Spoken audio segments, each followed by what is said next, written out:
Welcome to Unsubscribe. I'm your host, Avani Jain. In this podcast, I'm going to show you how to intentionally opt out of anything that's robbing you of your energy, freedom, joy, and peace of mind. It's time to let it all go, finally, so that you can clear your mental inboxes and make space to subscribe to a life that truly lights your soul. If you're ready, hop in. We are embarking on the transformation of a lifetime.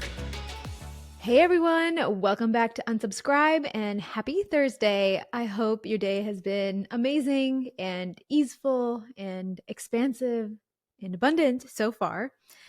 But if it hasn't, that's okay, because we are going to come back to center together today in this time that we have together and reset a little bit. And I really hope to infuse that grounding energy in every single one of my episodes that I record. And I hope you can tap into that and take that forward as you go through your days after you listen to these episodes. Today, we're talking about something that could be a little polarizing, but it's something that I've really come to feel like has been the right decision for me. So I'm excited to dive into it today. I'm going to be talking about why I unsubscribed to the strong, independent woman narrative. This is a big one for me because as I sit here in my 30s, I'm solidly in my 30s now, 32, I am realizing that the story that I grew up with from media, from the people around me, school, movies, the story of being a strong, independent woman served me so well until it didn't anymore. And so I chose to opt out of it in the last couple of years. I'm going to talk to you about why and walk you through my thought process a little bit, walk you through what I'm taking away from unsubscribing to this and what I'm moving forward with, because I think it's really important. I want to challenge all of us to look at life from different angles and look at beliefs that maybe even seem like they're good, programs that seem like they're really incredible in our brains, and ask really hard questions. Are they actually good? Are they actually providing us what they say they'll provide or what we want them to provide? Or are they blocking something else? And so that's what this episode is going to be all about. I actually shared on this very topic in a reel about a week and a half ago, and it resonated so much. I got messages and comments about it, and I wanted to dive into it a little bit more deeply in this format because I think it's an important discussion for all of us. So if you're a millennial like me, you grew up in the 90s, maybe you grew up in the 80s, you have this incredible storyline that you were able to see on TV shows, on movies, in magazines, and it was something that really felt aspirational for us, and that was to embody this strong, independent woman. If you grew up identifying as a girl, as a woman, you probably really, really wanted to be that person. And we stepped into that role, and a lot of us thrived at it.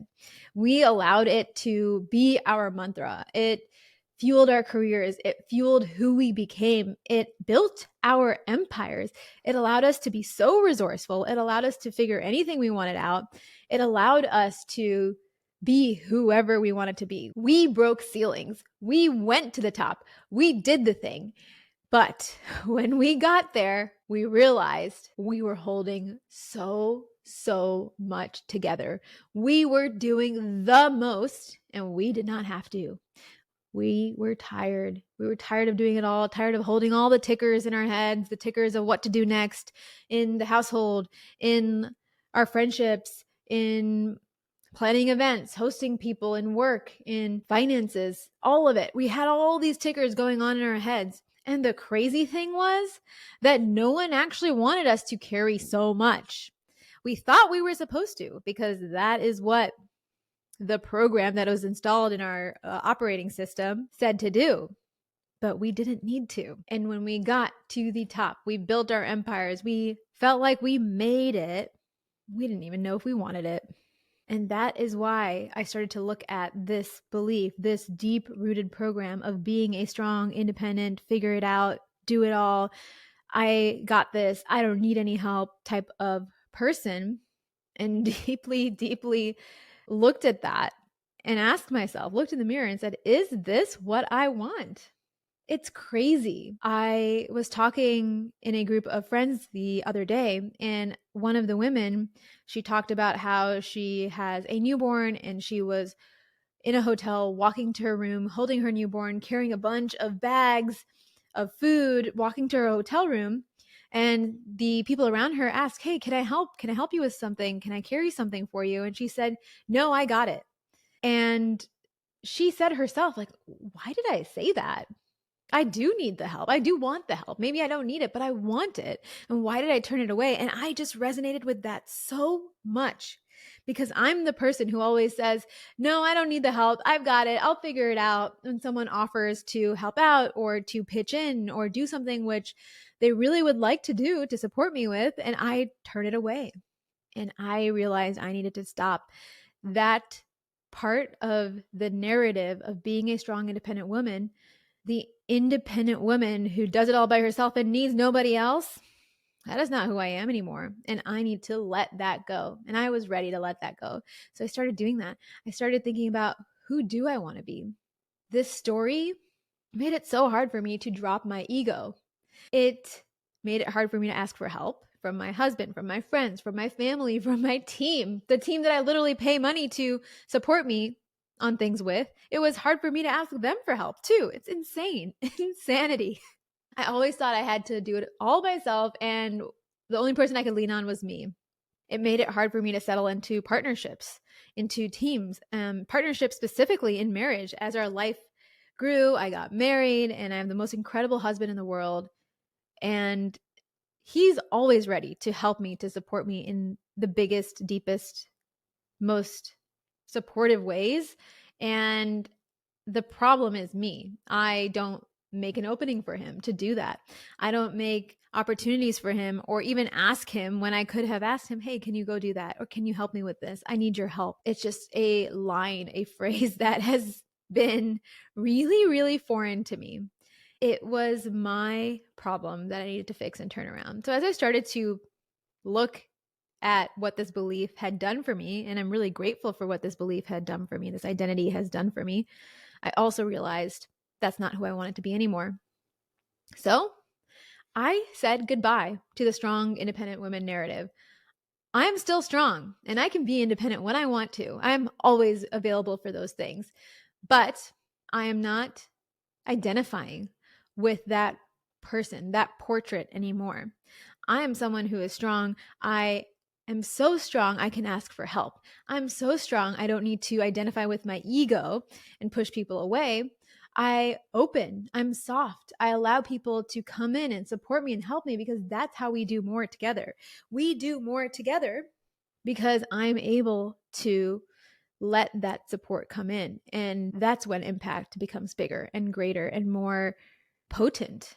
That's when what we're doing can go further, which is so beautiful. And I can't believe it took me so long to realize this. So if you are like me and are in that position or we're in that position, we're not alone. You're not alone. I'm here. I see you. And together we can acknowledge what a beautiful life we have created so far with this belief. And we can acknowledge that it's a belief we want to unsubscribe to now. Because what are we subscribing to? We are subscribing to peace. We are subscribing to support, community, strength, but not having to do it all on our own. Helping hands that come in even before we ask, helping hands that come in when we ask, the ability to ask and then accept help, that muscle becoming stronger and stronger. When life gets bigger, we have more properties, maybe we grow families, we start businesses, we grow in other ways. When life gets bigger, we just cannot do it all on our own. It is insane to think that you will be able to do it all on your own. It's delusional, in fact, and not the good kind of delusional. There is a good kind of delusional. This is the bad kind of delusional. We're not here for that. when life gets big, as it gets big when we enter our 30s and 40s and so on, we need to really sit down and say, what support, what peace am I turning away? And how can I allow it to come in more? Where am I blocking that help, that support, that peace to come in? One of the things I learned from a really incredible book that I read called Who Not How by Dan Sullivan is to stop trying to figure out how I'm going to do something, how I'm going to figure it out, what do I need to learn, what do I need to work really hard on, what do I need to white knuckle through to make this result happen. Instead of the how, focus on the who. Who in my life, who's not in my life yet, can I go and ask for support? Can I ask for help? Can I learn something from? Can I say, hey, can you come in and do this whole thing for me? I really want to build out this amazing thing in my business. I don't know how. I don't have a desire to learn how, but I know you're the expert. Can you help me? When we put the ego to the side, when we say goodbye to that identity that is holding us back, we bring in the right people, and that amplifies what we are doing. That amplifies our impact, our productivity, our power in what we are doing to make the world a better place, to impact our company, to impact our family and allow them to grow and thrive. I don't want us to stick to this identity, even if it served us at one point in our lives. I don't want us to do that anymore. Why try to fit a square peg into a round hole? Like, we have changed. We are not who we once were. Why are we accepting this identity, this belief that is literally 3 decades old? Hello. Like 3 decades ago, people were using pen and paper to create systems and processes in their business. Today, we use ClickUp. We use technology. So 3 decades ago, why are we still using the same programs that were installed that people thought were the right programs when we have proof that they are not working out for us anymore? I don't want us to break down. I don't want us to just be exhausted and burnt out and tired and just buried under the stuff, the mindless tasks, the work, the tasks that we are doing that we don't even know why we're doing, like the dumb stuff. Like, why am I spending my afternoon trying to figure out how to, well, to be fair, I actually had fun doing this, but why am I spending my afternoon trying to figure out how to deeply clean the dishwasher? It was actually really fun to do. So maybe that is a bad example. Why am I spending my afternoon trying to figure out how to make the shades automation connect and work? Yeah, it's kind of important because it's annoying, but why am I doing it? Why am I the one who has to like figure it out by myself? Can I just ask for help? Can I go ask the shade people who installed it to come in and fix it instead of wasting hours and hours of my Saturday afternoon when I could be hanging out with my husband? Why? The dishwasher thing, though, go on cleaning TikTok. It's so much fun. I don't know why. I'm obsessed with it. And I found so many videos on how to deep clean your dishwasher. And then I deep cleaned our dishwasher. It was disgusting, but it was also so satisfying. Also, highly recommend investing in one of those little automated scrubber cleaning thingies. I don't even clean our house every week because we have incredible housekeepers who come and help us do that. And they're so good at their job. But I wanted to get this because I was like, once in a while, I feel the urge to deep clean something that maybe they don't get to. And it's really important to me. It feels really important to me. And it feels like a fun challenge to me. And so I'm going to go do that with this automated scrubber situation. Very, very satisfying. It's kind of like a hobby investment for myself. But also, if I don't want to do it, why am I trying to do it? Let's get back to the topic. Why am I putting random stuff on my to-do list, on my mental ticker, because I'm trying to hold it all together, because I'm trying to prove myself worthy, because I'm trying to live up to the strong, independent woman narrative? For what? Who cares? Who's giving you this badge of honor, this like trophy or medal? Nobody. At the end of the day, you're just tired. So let's stop. Let's put it all down. It is time to let that version of ourselves go away, die. I'm obsessed with Taylor Swift because we have the same birthday. But also, what I love about Taylor Swift is honestly, all of her songs, her eras are so cool and special in the way she's architected them. But the Reputation era, she has this song where she has so many versions of herself. I think it's Look What You Made Me Do. And she picks up the phone. She's calling herself. self, I'm pretty sure. She's like, the old Taylor can't come to the phone right now. Why? Because she's dead. I can't tell you how many times in 2023 I resonated with that because I felt like that. I felt like the old Avani can't come to the phone right now. Why? Because she's dead. Because that identity of me was gone. I burnt it down. I said goodbye to her. I had her funeral and I said, you know what? It was nice to be you, but I'm not going to be you anymore. I'm going to be this other version. This is the elevated, expanded version of me. And that is who I'm stepping into. Thank you for everything you've done. I will write your, obituary, but thank you. That was me in 2023. I was picking up the phone and saying, I'm sorry, the old Avani can't come to the phone right now. Why? Because she's dead. Because she stepped out of that identity of the strong, independent woman, and it was not her anymore. She had her funeral. I was at the funeral. We burnt her ashes.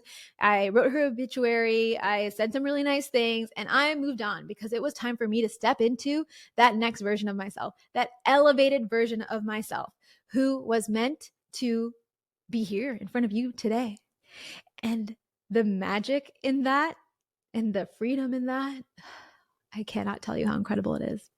So today, I invite you, along with me, to unsubscribe to the strong, independent woman narrative or any other narrative or identity that does not serve you anymore. Let's unsubscribe together.